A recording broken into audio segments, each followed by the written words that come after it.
Hello, my friends. Carl Smith, your international hypnotist and coach.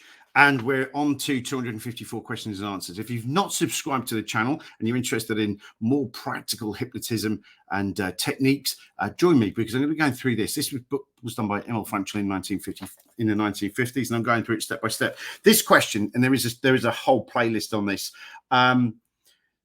The next question that pops up is, how successful would an average person be as a hypnotist?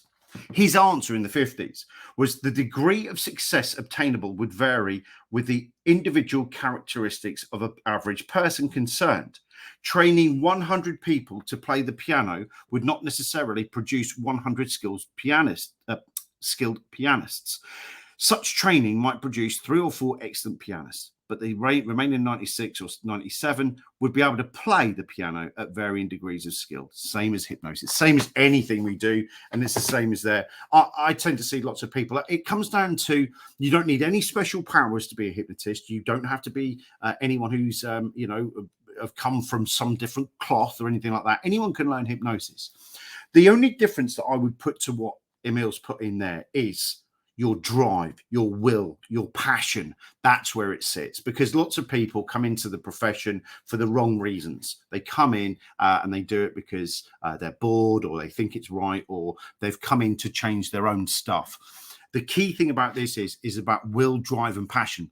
Anyone who knows me knows that hypnosis actually saved my life. I went to CBT, I went to counseling, they didn't work, went to hypnosis, absolutely changed everything, removed my PTSD and everything. So I have a passion and a drive for what I'm doing. And I love my job. I love doing it. And I love working on workshops and teaching people and driving people. And it's that passion that drives the success. That's what it is. It's the passion that people have. And I think that that's a key thing that you need to look at. And your why. Why are you doing this? Are you doing it just to earn a couple of pennies, or are you doing it because you love it?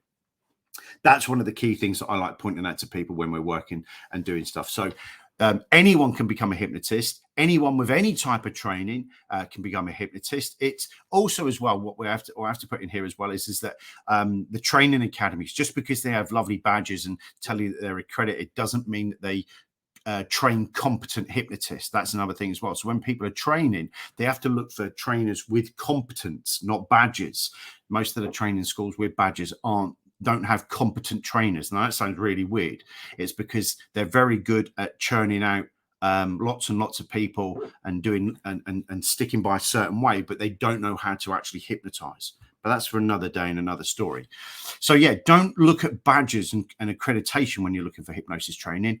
Look for competence and social competence on any YouTube, any social media, or anything like that before you book on a course. So anyone can become a trainer, anyone can become a hypnotist, but how to become successful is about finding the right trainer, and also the right trainer with competence, and also passion. What's your passion? And that's what's going to make you successful. Don't forget, folks, to subscribe to this channel. Leave a comment if you believe in me or not. But at the end of the day, I do believe with Emil on this one. So go out there, my friends. Go out there and practice, practice, practice. When you finish practicing, go practice some more. My name's Carl Smith, and I hope you've enjoyed this video. Don't forget, like, subscribe, and comment. Take care for now. Bye-bye.